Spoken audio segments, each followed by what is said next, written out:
اور ابھی آپ کو لیے چلیں گے شام کے وزیر خارجہ اسد حسن الشبانی کی اسلام آباد آمد ہوئی ہے اور ہم یہ دیکھ سکتے ہیں کہ اس وقت نائب وزیر اعظم محمد اسحاق ڈار ان کے ہمراہ موجود ہیں. ان کا استقبال کیا گیا ہے اور آپ کو یہ بھی بتا دیں کہ پاکستان اور شام کے دو طرفہ جو تعلقات ہیں ان کے تمام پہلوؤں پر تفصیلی جائزہ اس میں لیا جائے گا.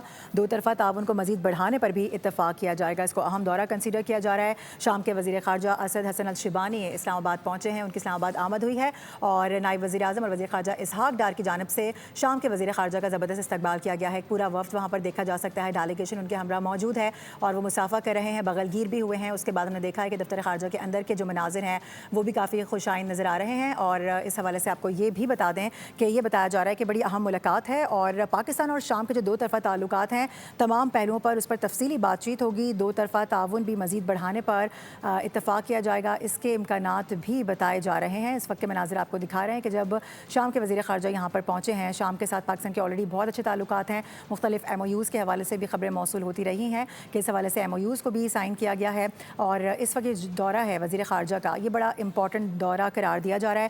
نائب وزیر اعظم اسحاق ڈار وہاں پر موجود تھے, ان سے وہ ملے ہیں, مصافحہ کیا ہے اور اس کے بعد وہ اندر جب موجود تھے تو کچھ گفتگو بھی ہوئی ہے. یقینی طور پہ غیر رسمی گفتگو کہلاتی ہے کیونکہ جب تک میڈیا سے بات نہ کی جائے تو کوئی رسمی اور حتمی گفتگو اس کو کنسیڈر نہیں کرتا. لیکن اوور آل اگر ہم دیکھیں تو مناظر کافی اچھے اس وقت نظر آ رہے ہیں. سب کے چہروں پر مسکراہٹیں ہیں اور یہ بتایا جا رہا ہے کہ سبسکرائب کریں اور بیل دبائیں تاکہ کوئی خبر رہ نہ جائے.